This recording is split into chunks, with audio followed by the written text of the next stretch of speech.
الحمدللہ رب العالمین والصلاة والسلام علی سید الانبیاء والمرسلین اما بعد فاعوذ باللہ من الشیطان الرجیم بسم اللہ الرحمن الرحیم۔ سبق نمبر 74 فقہ بہار شریعت جلد دوم حصہ 12واں۔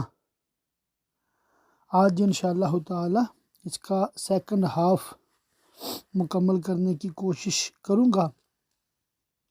انتہائی توجہ سے سماعت فرمائیں، انشاءاللہ تعالی اس کی خوب برکتیں پائیں گے۔ تحکیم کا بیان۔ تحکیم کے معنی حکم بنانا، یعنی فریقین یعنی دو فریق اپنے معاملہ میں کسی کو اس لیے مقرر کریں کہ وہ فیصلہ کرے اور نزاع کو دور کر دے، اسی کو پنچ اور ثالث بھی کہتے ہیں۔ مسئلہ 1، تحکیم کا رکن ایجاب و قبول ہے، یعنی فریقین یہ کہیں کہ ہم نے فلاں کو حکم بنایا اور حکم قبول کرے، اور اگر حکم نے قبول نہ کیا پھر فیصلہ کر دیا، یہ فیصلہ نافذ نہ ہوگا۔ ہاں اگر انکار کے بعد پھر فریقین نے اسے کہا اور اب قبول کر لیا تو حکم ہو گیا۔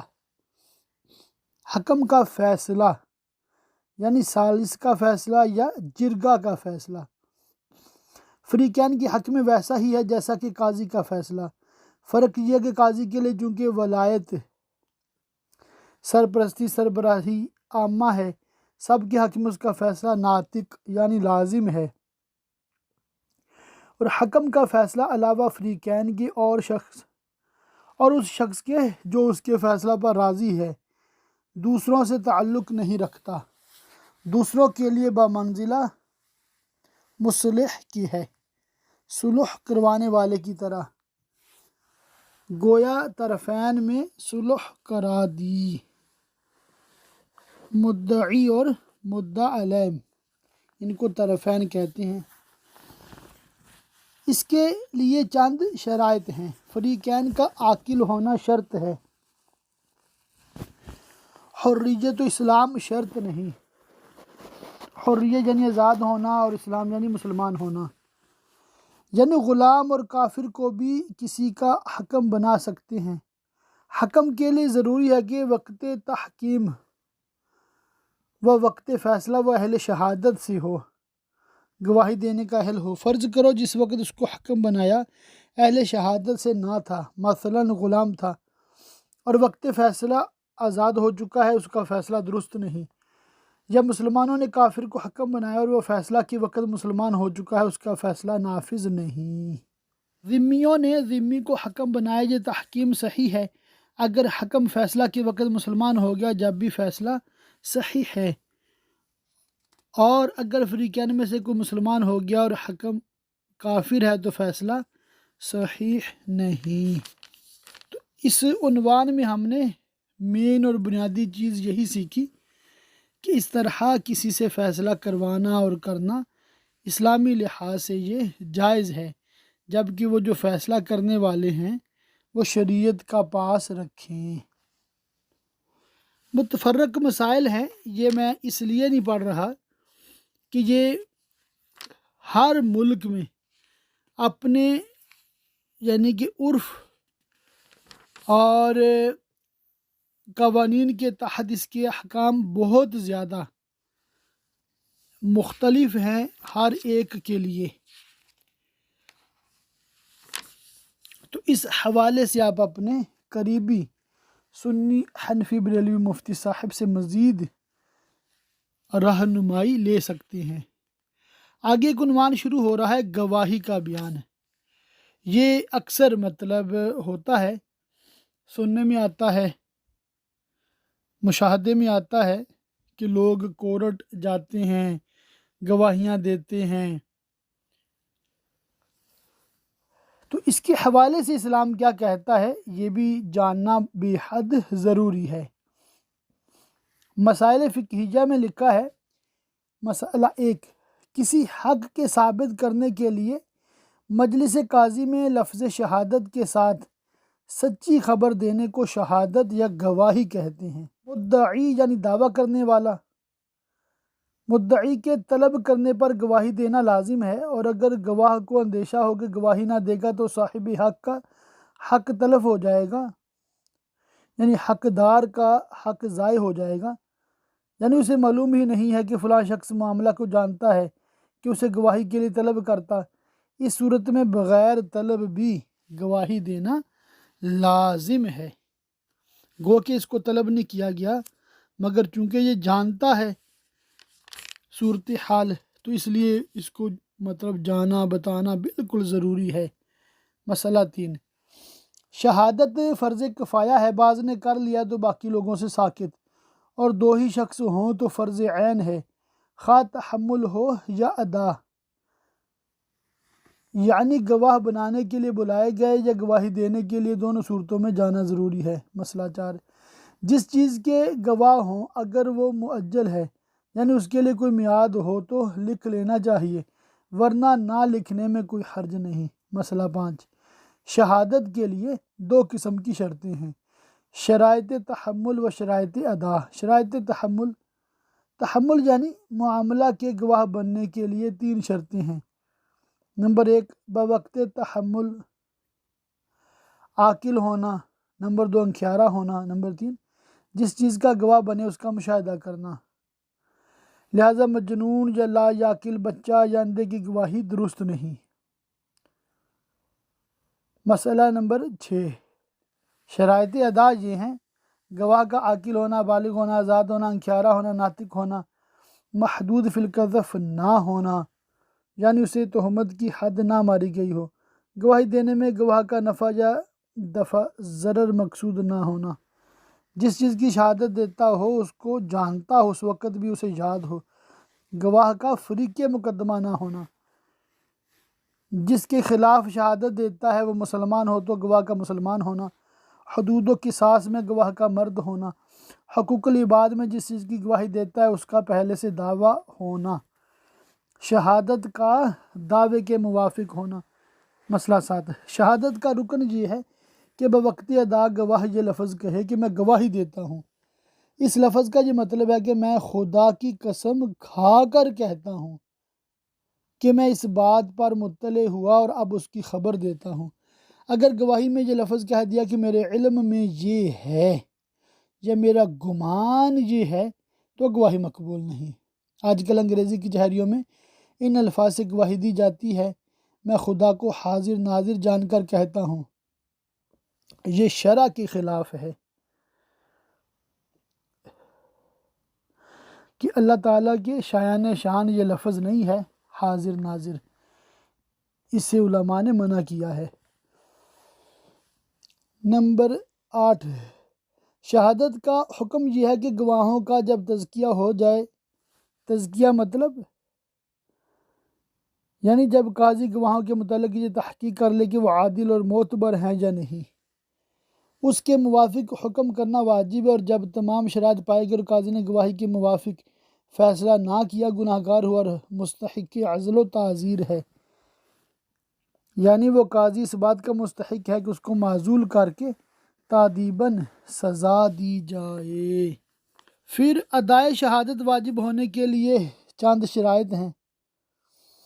حقوق العباد میں مدعی کا طلب کرنا، اور اگر مدعی کو اس کا گواہ ہونا معلوم نہ ہو اور اس کو معلوم ہو کہ گواہی نہ دے گا تو مدعی کی حق تلفی ہوگی، اس صورت میں بغیر طلب گواہی دینا واجب ہے۔ نمبر 2، یہ معلوم ہو کہ قاضی اس کی گواہی قبول کر لے گا، اگر معلوم ہو کہ قبول نہیں کرے گا تو گواہی دینا واجب نہیں۔ نمبر 3، گواہی کے لیے یہ معین ہے، اور اگر معین نہ ہو یعنی اور بھی بہت سے گواہ ہوں تو گواہی دینا واجب نہیں۔ نمبر 4، 2 عادل کی زبانی اس امر کا بطلان معلوم نہ ہوا ہو جس کی شہادت دینا چاہتا ہے، مثلا مدعی نے دین کا دعویٰ کیا ہے جس کا یہ شاہد ہے یعنی گواہ ہے، مگر 2 عادل سے معلوم ہوا کہ مدعی علیہ دین ادا کر چکا ہے، یا زوج نکاح کا مدعی ہے اور گواہ کو معلوم ہوا کہ 3 طلاقیں دے چکا ہے، یا مشتری غلام خریدنے کا دعویٰ کرتا ہے اور گواہ کو معلوم ہوا کہ مشتری اسے آزاد کر چکا ہے، یا قتل کا دعویٰ اور معلوم ہے کہ ولی معاف کر چکا ہے، ان سب صورتوں میں دین و نکاح و بیع و قتل کی گواہی دینا درست نہیں۔ نمبر 5، جس قاضی کے پاس شہادت کے لیے بلایا جاتا ہے وہ عادل ہو۔ نمبر 6، گواہ کو یہ معلوم نہ ہو کہ مقر نے خوف کی وجہ سے اقرار کیا ہے۔ نمبر 7، گواہ ایسی جگہ ہو کہ وہ کچہری سے قریب ہو۔ تو یہ مطلب ماشاء اللہ بہت بہترین انداز سے قبلہ مفتی امجد علی اعظمی علیہ رحمۃ اللہ القوی نے شہادت کے حوالے سے بہت پیاری باتیں یہاں پر تحریر کی ہیں۔ کچھ باتیں میں نے آپ کو بنیادی جو ہیں وہ پڑھ کے سنائی ہیں، پھر انہی بیان کردہ چیزوں کی آگے مختلف مثالوں کے ذریعہ سے مختلف مسائل کی صورت میں کافی تفصیل ہے۔ یہ بھی فائدے سے خالی نہیں ہے، بلکہ جو شخص کبھی ایسا اس کے ساتھ اتفاق ہو کہ اس کو گواہی دینی پڑتی ہے یا پڑے، تو اسے چاہیے کہ یہ باب جو ہے نا گواہی کا مکمل پڑھ کر جائے، اور جو وکیل ہیں یا جج ہیں اور اس شعبے سے وابستہ ہیں ان کو تو بالتفصیل ان باتوں کو اسلامی پوائنٹ آف ویو سے بھی ضرور پڑھنا چاہیے، سمجھنا چاہیے، اور شریعت کے مطابق فیصلے کرنے کی پوری کوشش ہونی چاہیے۔ کس کی گواہی مقبول ہے اور کس کی نہیں؟ مسئلہ 1، گونگے اور اندھے کی گواہی مقبول نہیں، چاہے وہ پہلے ہی سے اندھا تھا یا پہلے اندھا نہ تھا، وہ شاید دیکھی تھی جس کی گواہی دیتا ہے مگر گواہی دینے کے وقت اندھا ہے، بلکہ اگر گواہی دینے کے وقت اندھیارا اور ابھی فیصلہ نہیں ہوا ہے کہ اندھا ہو گیا، اس گواہی پر فیصلہ نہیں ہو سکتا۔ پہلے اندھا تھا، گواہی رد ہو گئی، پھر اندھیارا ہو کر اسی معاملہ میں گواہی دی، اب قبول ہوگی۔ کافر کی گواہی مسلم کے خلاف قبول نہیں، مرتد کی گواہی اصلاً مقبول نہیں، ذمی کی گواہی ذمی پر قبول ہے اگرچہ دونوں کے مختلف دین ہوں، مثلاً ایک یہودی ہے دوسرا نصرانی۔ یوں ہی ذمی کی شہادت مستأمن پر درست ہے اور مستأمن کی ذمی پر درست نہیں۔ ایک مستأمن دوسرے مستأمن پر گواہی دے سکتا ہے جبکہ دونوں ایک سلطنت کے رہنے والے ہوں۔ مسئلہ 3، دو شخصوں میں دنیاوی عداوت ہو، یعنی دشمنی جس طرح ہوتی ہے، تو ایک کی گواہی دوسرے کے خلاف مقبول نہیں، اور اگر دین کی بنا پر عداوت ہو تو قبول کی جا سکتی ہے جبکہ ان کے مذہب میں مخالف مذہب کے مقابل جھوٹی گواہی دینا جائز نہ ہو اور وہ حد الکفر کو بھی نہ پہنچا ہو۔ آج کل کے وہابی اولاً کفر کی حد کو پہنچ گئے ہیں، دوم تجربہ سے یہ بات ثابت ہے کہ سنیوں کے مقابل میں جھوٹ بولنے میں بالکل باک نہیں رکھتے، یعنی ڈر خوف نہیں رکھتے، ان کی گواہی سنیوں کے مقابل ہرگز قابل قبول نہیں۔ مسئلہ 4، جو شخص صغیرہ کبھی گناہ کا مرتکب ہے مگر اس پر اصرار نہ کرتا ہو، یعنی متعدد بار نہ کیا ہو، اور کبیرہ سے اجتناب کرتا ہو، اس کی گواہی مقبول ہے، اور کبیرہ کا ارتکاب کرے گا تو گواہی قبول نہیں۔ تو یہ گواہی کے اور بلکہ گواہوں کے حوالے سے ہے کہ وہ کیسے ہوں، اچھے ہوں، نیک ہوں، پرہیزگار ہوں، ٹھیک ہے، اور گناہوں سے بچنے والے ہوں۔ مسئلہ 34 ہے، جو شخص بزرگان دین پیشواجان اسلام مثلاً صحابہ و تابعین رضی اللہ تعالی عنہم کو برے الفاظ سے علانیہ یاد کرتا ہو، اس کی گواہی مقبول نہیں۔ انہی بزرگان دین سلف صالحین میں امام اعظم ابو حنیفہ رضی اللہ تعالیٰ عنہ بھی ہیں، مثلاً رافضی کی جمع تفصیل کے لیے دیکھیے بہار شریف جلد 1 صفحہ 205۔ مثلاً روافض کہ صحابہ کرام کی شان میں دشنام بکتے ہیں، یعنی بیہودہ بکتے ہیں، اور غیر مقلدین کہ ائمہ مجتہدین خصوصاً امام اعظم کی شان میں سب و شتم، گالی گلوچ، لعن طعن و بیہودہ گوئی کرتے ہیں۔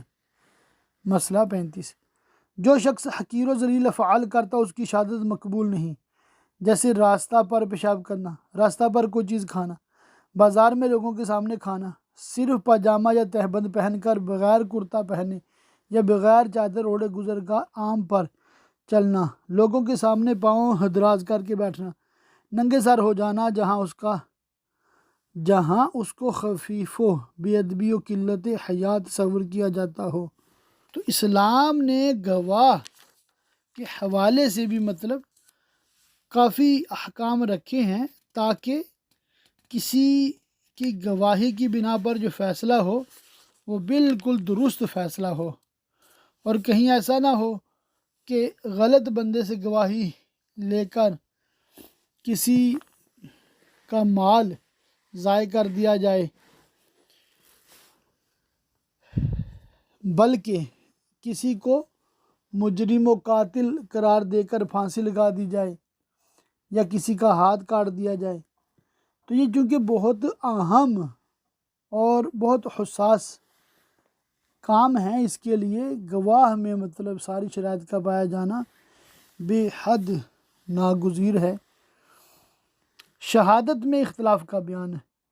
اختلاف شہادت کے مسائل کی بنا چند اصول پر ہے۔ نمبر 1، حقوق العباد میں شہادت کے لیے دعویٰ ضروری ہے، یعنی جس بات پر گواہی گزری مدعی نے اس کا دعویٰ نہیں کیا ہے یہ گواہی معتبر نہیں، کہ حق العبد کا فیصلہ بغیر مطالبہ نہیں کیا جا سکتا، اور جہاں مطالبہ نہیں اور حقوق اللہ میں دعوے کی ضرورت نہیں، کیونکہ ہر شخص کے ذمہ اس کا اثبات ہے، گویا دعویٰ موجود ہے۔ نمبر 2، گواہوں نے اس سے زیادہ بیان کیا جتنا مدعی دعویٰ کرتا ہے تو گواہی باطل ہے، اور کم بیان کیا تو مقبول ہے، اور اتنے ہی کا فیصلہ ہوگا جتنا گواہوں نے بیان کیا۔ نمبر 3، ملک مطلق ملک مقید سے زیادہ ہے کہ وہ اصل سے ثابت ہوتی ہے اور مقید وقت سبب سے معتبر ہوگی۔ نمبر 4، دونوں شہادتوں میں لفظاً و معناً ہر طرح اتفاق ہونا ضروری ہے، اور شہادت و دعویٰ میں باعتبار معنی متفق ہونا ضرور ہے، لفظ کے مختلف ہونے کا اعتبار نہیں۔ تو یہ اختلاف کے حوالے سے بھی بہت اچھا بیان ہے، ممکن ہو تو آپ خود سے اس کو ایک نظر ضرور دیکھ لیجئے گا۔ آگے عنوان ہے شہادت علی شہادت کا بیان۔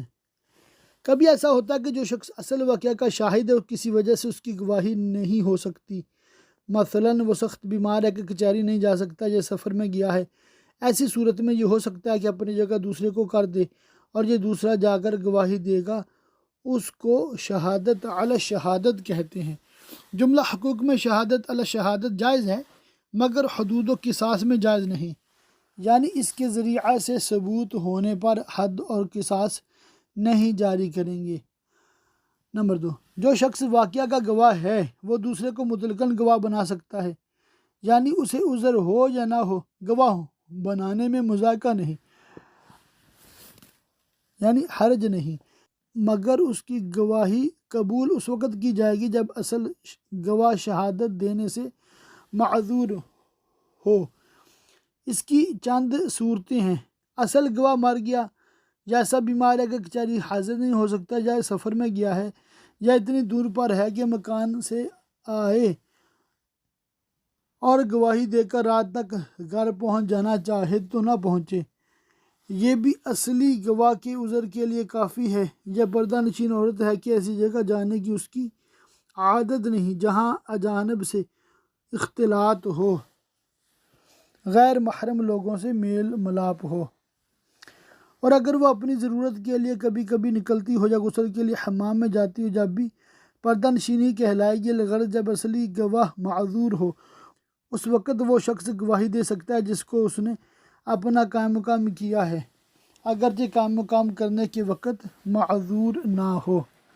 مسئلہ 3، شاہد فرح میں عدد بھی شرط ہے، یعنی اصلی گواہ اپنے قائم مقام 2 مردوں یا 1 مرد اور 2 عورتوں کو مقرر کرے، بلکہ عورت گواہ ہے اور وہ اپنی جگہ کسی کو گواہ کرنا چاہتی ہے تو اسے بھی لازم ہے کہ 2 مرد یا 1 مرد و 2 عورتیں اپنی جگہ مقرر کرے۔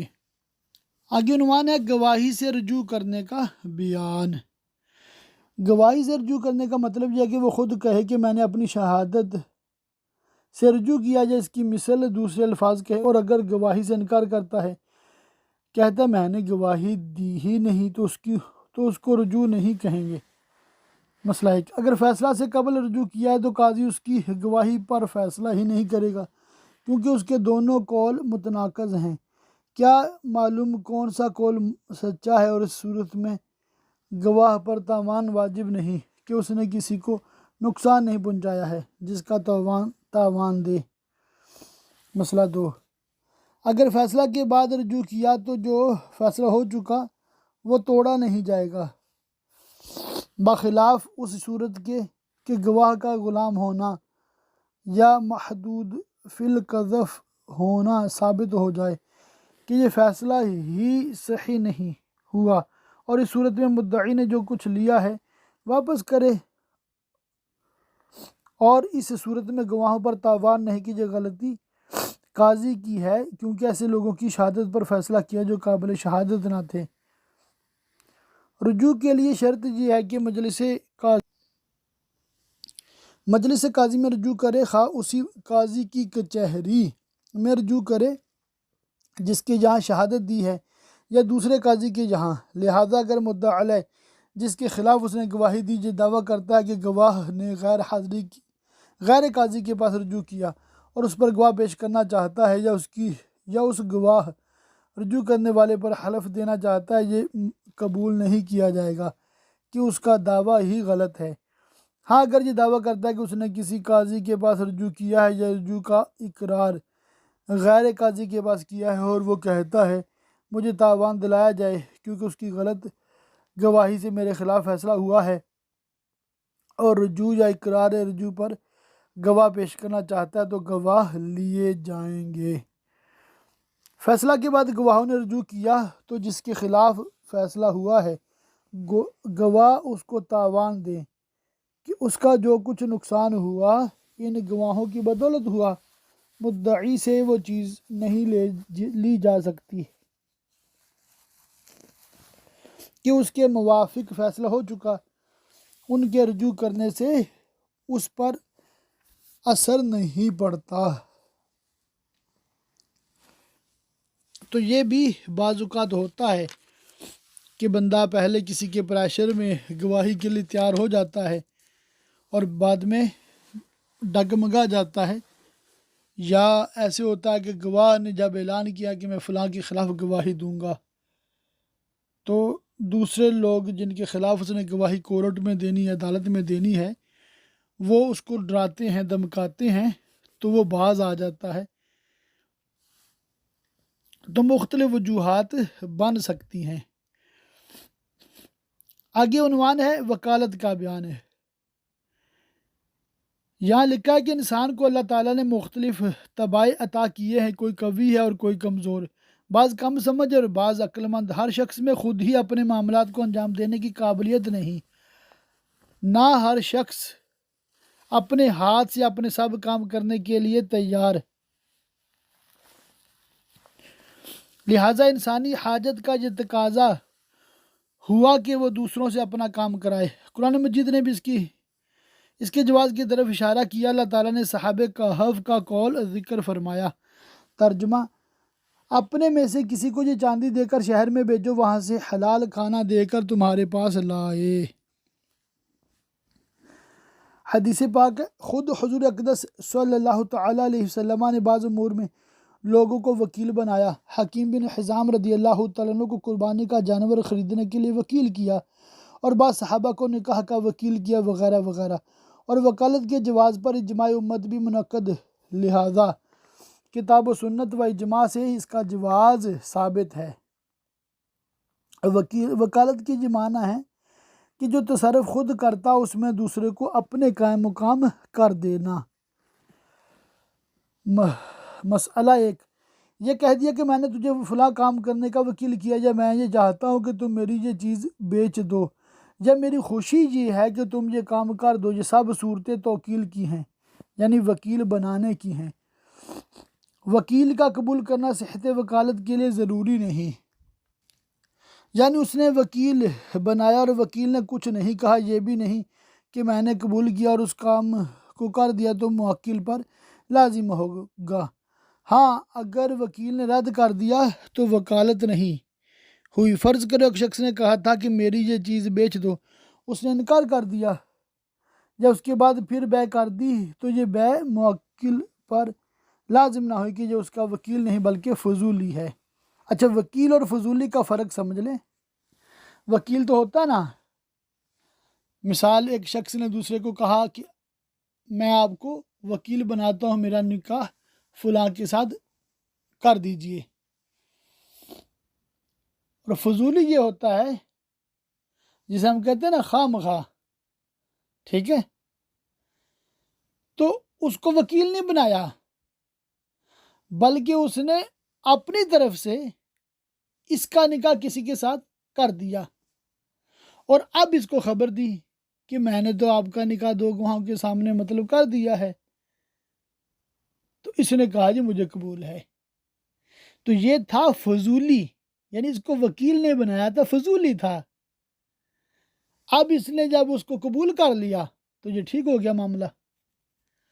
اور اگر وہ کہہ دے کہ بھی آپ کو میں نے کون سا وکیل بنایا ہے، میں یہ نکاح نہیں مانتا، تو یہ جو فضولی نے کام کیا تھا یہ پھر فضول کہلائے گا، ٹھیک ہے، شرعاً وہ اس پہ لازم نہیں آئے گا اور نکاح منعقد نہیں ہوگا۔ اسی طرح خرید و فروخت کے وکیل ہوتے ہیں۔ مسئلہ 2، زید نے عمر کو اپنی زوجہ کو طلاق دینے کے لیے وکیل کیا، عمر نے انکار کر دیا، اب طلاق نہیں دے سکتا، اور اگر خاموش رہا اور اس کو طلاق دے دی تو طلاق ہو گئی۔ مسئلہ 3، یہ ضروری ہے کہ وہ تصرف جس میں وکیل بناتا ہے معلوم ہو، اور اگر معلوم نہ ہو تو سب سے کم درجہ کا تصرف یعنی حفاظت کرنا اس کا کام ہوگا۔ مسئلہ 4، اس کے لیے شرط یہ ہے کہ توکیل اسی چیز میں ہو سکتی ہے جس کو موکل خود کر سکتا ہو، اور اگر کسی خاص وجہ سے موکل کا تصرف ممتنع ہو گیا اور اصل میں جائز ہو توکیل درست ہے۔ مثلا محرم نے احرام کی حالت میں شکار بے کرنے کے لیے غیر محرم کو وکیل کیا، یعنی کہ وکالت اس معاملے میں کی جا سکتی ہے جو بندہ خود بھی کر سکتا ہے، تو اسے یہ سیکھنے کو ملا۔ مسئلہ 5 کے تحت ہے، جیسے مجنون یعنی پاگل یا لا یعقل بچہ، بالکل ناسمجھ بچہ، یا کسی کو وکیل نہیں بنا سکتے۔ مسئلہ 6 میں ہے، مرتد نے کسی کو وکیل کیا، یہ توکیل موقوف ہے، اگر مسلمان ہو گیا نافذ ہے، اور اگر قتل کیا گیا یا مر گیا یا دارالحرب میں چلا گیا تو توکیل باطل ہے۔ مسئلہ 8 ہے، کافر کے ذمہ شراب باقی ہے، اس نے مسلمان کو تقاضے کے لیے وکیل کیا، مسلمان کو ایسی وکالت قبول نہ کرنی چاہیے۔ مسئلہ 13 ہے، حقوق 2 قسم ہیں، حقوق العبد، حقوق اللہ۔ حقوق اللہ 2 قسم ہیں، اس میں دعویٰ شرط ہے یا نہیں۔ جن حقوق اللہ میں دعویٰ شرط ہے جیسے حد قذف، حد سرقہ، ان کے اس بات کے لیے توکیل صحیح ہے، موکل موجود ہو یا غائب، وکیل اس کا ثبوت پیش کر سکتا ہے، اس کا استعفاء یعنی قذف میں درے لگانا یا چوری میں ہاتھ کاٹنا، اس کے لیے موکل کی موجودگی ضروری ہے۔ اور جن حقوق اللہ میں دعوے شرط نہیں جیسے حد زنا، حد شرب خمر، ان کے اثبات یا استعفاء کسی میں توکیل جائز نہیں۔ حقوق العباد بھی 2 قسم ہیں، شبہ سے ساقط ہوتے ہیں یا نہیں، اگر ساقط ہو جائیں جیسے قصاص، اس کے اثبات کی توکیل صحیح ہے، اور استعفاء کی توکیل یعنی قصاص جاری کرنے کا وکیل بنانا، یہ اگر موکل یعنی ولی کی موجودگی میں ہو تو درست ہے ورنہ نہیں۔ اور حقوق العبد جو شبہ سے ساقط نہیں ہوتے، ان سب میں وکیل بالخصومت، خصومت مطلب مقدمے کا وکیل بنانا درست ہے، وہ حق از قبیل دین ہو یا عین، تعزیر کے اثبات اور استعفاء دونوں کے لیے وکیل بنانا جائز ہے، موکل موجود ہو یا غائب۔ مسئلہ 14، مباحات میں وکیل بنانا جائز نہیں۔ مثلا جنگل کی لکڑی کوئی بھی کاٹ لے وہ اس کا مالک ہے، تو یہ اس کو وکیل بنا رہا ہے کہ میری طرف سے لکڑی کاٹو، تو یہ وکالت نہیں ہے بلکہ وہ خود مالک ہے، اس کی طرف سے کیوں کاٹے، وہ اپنی کاٹ لے۔ مسئلہ 15، وکیل بالخصومت میں خصم کا راضی ہونا شرط ہے۔ خصم مد مقابل کو کہتے ہیں، یعنی بغیر اس کی رضامندی کے وکالت لازم نہیں، اگر وہ رد کر دے گا تو وکالت رد ہو جائے گی۔ خصم یہ کہہ سکتا ہے کہ وہ خود حاضر ہو کر جواب دے، خصم مدعی ہو یا مدعا علیہ، دونوں کا ایک حکم ہے۔ تو یہ وکالت کا جو باب ہے اس میں عنوان آتا ہے خرید و فروخت میں توکیل کا بیان۔ مسئلہ نمبر 1، اور ایک ہی مسئلہ اس میں کافی ہے۔ موکل نے یہ کہا کہ جو چیز مناسب سمجھو میرے لیے خرید لو، یہ خریداری کی وکالت عامہ ہے، جو کچھ بھی خریدے گا موکل انکار نہیں کر سکتا۔ یوں ہی اگر یہ کہہ دیا کہ میرے لیے جو کپڑا چاہو خرید لو، یہ کپڑے کے متعلق وکالت عامہ ہے۔ دوسری صورت یہ ہے کہ کسی خاص چیز کی خریداری کے لیے وکیل کیا ہو، مثلا یہ گائے، یہ بکری، یہ گھوڑا خرید دو، اس صورت کا حکم یہ ہے کہ وہی معین چیز اس کی خریداری کا وکیل کیا خرید سکتا ہے، اس کے سوا دوسری چیز نہیں خرید سکتا۔ تیسری صورت یہ ہے کہ نہ تعمیم ہے نہ تخصیص، مثلا یہ کہہ دیا کہ میرے لیے ایک گائے خرید دو، اس کا حکم یہ ہے کہ اگر جہالت تھوڑی سی ہو توکیل درست ہے، اور جہالت فاحشہ ہو توکیل باطل، یعنی وکیل بنانا بالکل باطل ہے۔ تو یہ ایک بالکل کامن سینس بات ہے، ابھی آپ کسی کو کہتے ہیں میرے لیے ایک چیز خرید دو، تو اب وہ چیز کون سی ہے، کتنی مالیت کی ہے، کیسی ہے، یہ ساری تفصیل آپ نے اس کو بتانی ہے، ٹھیک ہے، تبھی تو وہ وکیل بنے گا۔ اور اگر آپ نے کسی کو وکیل بنا دیا اور اس نے کوئی چیز خرید لی تو وہ پھر آپ پر لازم ہے، اور اگر آپ نے وکیل بنایا ہی نہیں، جب وکیل تو کسی اور چیز کے لیے بنایا تھا، وہ لے کچھ اور آیا، تو وہ پھر آپ پر اس کو قبول کرنا ضروری نہیں ہے۔ یہاں بھی وہی بات ریپیٹ کروں گا کہ تجارت کے مسائل کی طرح یہ کورٹ کچہری کے مسائل بھی بالکل عقل سلیم میں آنے والے ہیں۔ کیا بات ہے اس میں، بنیادی کیا بات ہے، بھی معاملہ ایسا ہو کہ جھگڑا نہ ہو، بالکل سچ بولا جائے، سچی گواہی دی جائے۔ وکیل بنایا ہے تو جس کام کا وکیل بنایا صرف وہ کرے، دوسرے کام جس کا وکیل ہی نہیں بنایا وہ نہ کرتا پھرے۔ تو یہ تصرفات میں مطلب بہت اہم چیز ہے۔ عنوان ہے 2 شخصوں کے وکیل کرنے کے احکام۔ مسئلہ 63 ہے، ایک شخص نے 2 شخصوں کو وکیل کیا تو ان میں سے ایک تنہا تصرف نہیں کر سکتا، اگر کرے گا موکل پر نافذ نہیں ہوگا۔ دوسرا مجنون ہو گیا یا مر گیا، جب بھی اس کی ایک کو تصرف کرنا جائز نہیں۔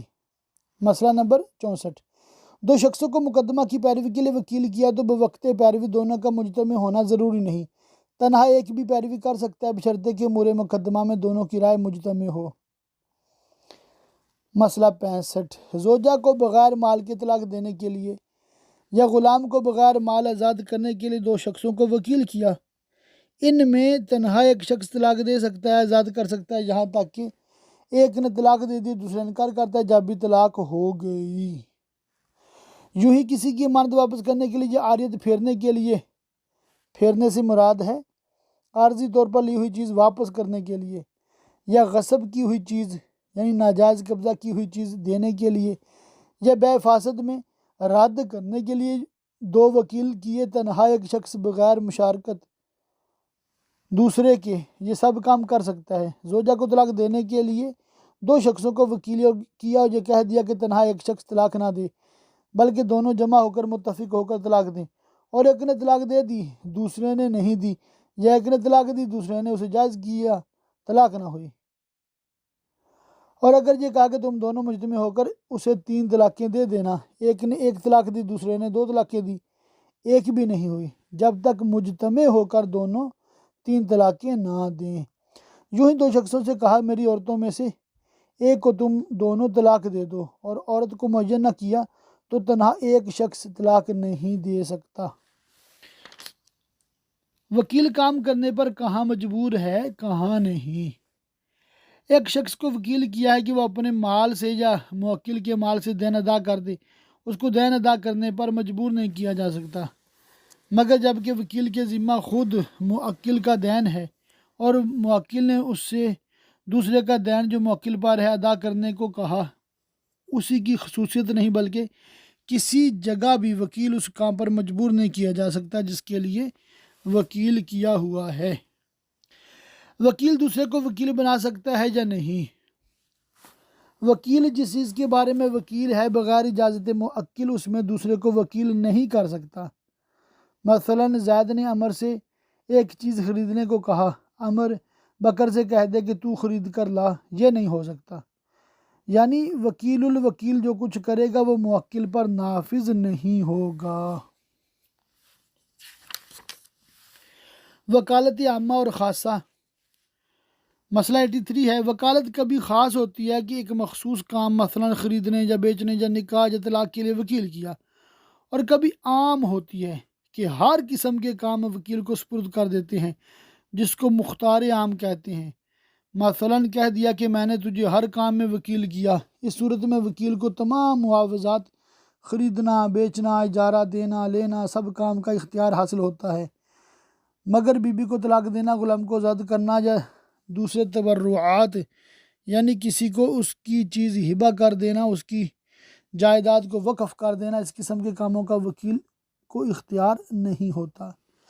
مسئلہ 84، کسی سے کہا میں نے اپنی عورت کا معاملہ تمہیں سپرد کر دیا، یہ طلاق کا وکیل ہے مگر مجلس تک اختیار رکھتا ہے بعد میں نہیں، اور اگر یہ کہا کہ عورت کے معاملے میں نے تم کو وکیل کیا تو مجلس تک مختصر نہیں۔ مسئلہ 85، جس شخص کو دوسرے پر ولایت نہ ہو، سرپرستی اور تصرف کا اختیار نہ ہو، اس کے حق میں اگر تصرف کرے گا جائز نہیں ہوگا۔ غلام یا کافر نے اپنے نابالغ بچہ حر مسلمان کا مال بیچ دیا یا اس کے بدلے میں کوئی چیز خریدی یا اپنی نابالغہ لڑکی حرہ مسلمہ کا نکاح کیا، یہ جائز نہیں۔ وکیل بالخصومت اور وکیل بالقبض کا بیان ہے۔ مسئلہ 1، جس شخص کو خصومت یعنی مقدمہ میں پیروی کرنے کے لیے وکیل کیا ہے وہ قبضہ کا اختیار نہیں رکھتا، اس کے موافق فیصلہ ہوا اور چیز دلا دی گئی تو اس پر قبضہ کرنا اس وکیل کا کام نہیں۔ یوں ہی تقاضا کرنے کا جس کو وکیل کیا ہے وہ بھی قبضہ نہیں کر سکتا، مگر جہاں عرف اس قسم کا ہو کہ جو تقاضے کو جاتا ہے وہی دین وصول بھی کرتا ہے، جیسا کہ ہندوستان کا عموماً یہی عرف ہے کہ تجار کے یہاں سے جو تقاضے کو بھیجے جاتے ہیں وہی بقایا وصول کر کے لاتے ہیں۔ یہ نہیں ہے کہ تقاضا ایک کا ہو کام ہو اور وصول کرنا دوسرے کا، لہٰذا یہاں کے عرف کا لحاظ کرتے ہوئے تقاضا کرنے والا قبضہ کا اختیار رکھتا ہے۔ مسئلہ 2، خصومت یعنی مقدمہ لڑنے یا تقاضے کے لیے جس کو وکیل کیا ہے یہ مصالحت نہیں کر سکتے کہ ان کا یہ کام نہیں۔ تقاضے کے لیے جس کو قاصد بنایا، جس سے یہ کہہ دیا کہ فلاں شخص کو ہمارا یہ پیغام پہنچا دینا، وہ قبضہ کر سکتا ہے، اس مدیون یعنی مقروض پر دعویٰ نہیں کر سکتا۔ مسئلہ 3، جس کو صلح کے لیے وکیل بنایا ہے وہ دعویٰ نہیں کر سکتا، اور دین پر قبضہ کے لیے جسے وکیل کیا وہ دعویٰ کر سکتا ہے۔ وکیل قسمت، وکیل شفا، ہبہ میں رجوع کا وکیل، عیب کی وجہ سے رد کا وکیل، ان سب کا دعویٰ کرنے کا حق حاصل ہے۔ وکیل بقبض العین، مسئلہ 36 ہے۔ جو شخص قبض عین یعنی شے معین کا وکیل و وکیل بالخصومت نہیں ہے، مثلا کسی نے یہ کہہ دیا کہ میری فلاں چیز فلاں شخص سے وصول کرو، جس کے ہاتھ میں چیز ہے اس نے کہا کہ موکل نے یہ چیز میرے ہاتھ بے کی ہے اور اس کو گواہوں سے ثابت کر دیا، معاملہ ملتوی ہو جائے گا۔ جب موکل آ جائے گا اس کی موجودگی میں بے کے گواہ پھر پیش کیے جائیں گے۔ اسی طرح ایک شخص نے کسی کو بھیجا کہ میری زوجہ کو رخصت کرا لاؤ، عورت نے کہا شوہر نے مجھے طلاق دے دی ہے اور گواہوں سے طلاق ثابت کر دی، اس کا اثر صرف اتنا ہوگا کہ رخصت کو ملتوی کر دیا جائے گا، طلاق کا حکم نہیں دیا جائے گا۔ جب شوہر آئے گا اس کی موجودگی میں عورت کو طلاق کے گواہ پھر پیش کرنے ہوں گے۔ مسئلہ 37، ایک شخص قبض عین کا وکیل تھا، اس کے قبضہ سے پہلے کسی نے وہ چیز ہلاک کر دی، یہ اس پر تاوان کا دعویٰ نہیں کر سکتا اور قبضہ کے بعد ہلاکی ہے تو دعویٰ کر سکتا ہے۔ وکیل کو معزول کرنے کا بیان ہے۔ وکالت عقود لازمہ میں سے نہیں، یعنی نہ موکل پر اس کی پابندی لازم ہے نہ وکیل پر۔ جس طرح موکل جب چاہے وکیل کو برطرف کر سکتا ہے، وکیل بھی جب چاہے دستبردار ہو سکتا ہے، یعنی وکالت کو چھوڑ سکتا ہے۔ اسی وجہ سے اس میں خیار شرط نہیں ہوتا کہ جب یہ خود ہی لازم نہیں تو شرط لگانے سے کیا فائدہ۔ مسئلہ 2، وکالت کا بالقصد حکم نہیں ہو سکتا، یعنی جب تک اس کے ساتھ دوسری چیز شامل نہ ہو محض وکالت کا قاضی حکم نہیں دے گا۔ مثلا یہ کہ زید عمر کا وکیل ہے، اگر مدیون پر وکیل نے دعویٰ کیا اور وہ اس کی وکالت سے انکار کرتا ہے تو اب یہ بے شک اس قابل ہے کہ اس کے متعلق قاضی اپنا فیصلہ صادر کرے۔ مسئلہ نمبر 23 ہے، دین وصول کرنے کے لیے وکیل کیا اور یہ بھی کہہ دیا کہ تم جس کو چاہو وکیل کر دو۔ وکیل نے کسی کو وکیل کیا، وکیل اول چاہے تو اسے معزول بھی کر سکتا ہے، اور اگر موکل نے یہ کہا تھا کہ فلاں کو وکیل کر لو اور وکیل نے اس کو وکیل مقرر کیا، اب اس کو معزول نہیں کر سکتا، اور اگر یہ کہا تھا کہ فلاں کو تم چاہو تو وکیل کر لو، اب اسے معزول بھی کر سکتا ہے۔ تو اس میں کیا ہے اصل میں کہ یہ جو وکیل نے وکیل بنایا ہے نا، تو یہ اس نے خود سے بنایا ہے تو اس کو معزول کر سکتا ہے، اور اگر اصل جو موکل ہے، جو اصل بندہ ہے، اس نے وکیل کو یہ کہا کہ فلاں کو وکیل بنا دو، تو اب یہ جو وکیل پہلا ہے دوسرے کو معزول نہیں کر سکتا۔ مسئلہ 24 ہے اور آخری ہے، مدیون سے کہہ دیا جو شخص تمہارے پاس فلاں نشانی کے ساتھ آئے تم اس کو دے دینا، یا جو شخص تمہاری انگلی پکڑ لے، یا جو شخص تم سے یہ بات کہہ دے اس کو دین ادا کر دینا۔ ان سب صورتوں میں توکیل صحیح نہیں کہ مجہول کو وکیل بنانا ہے، اگر مدیون نے اسے دے دیا بری ذمہ نہیں ہوا۔ واللہ سبحانہ وتعالی اعلم وعلمہ جل مجدہ اتم و احکم۔ اللہ تعالیٰ کی پاک بارگاہ میں دعا ہے اللہ پاک ہمیں خوب علم دین سیکھنے، سمجھنے، یاد رکھنے، عمل کرنے اور ان باتوں کو دوسرے لوگوں تک پہنچاتے رہنے کی توفیق رفیق مرحمت فرمائے۔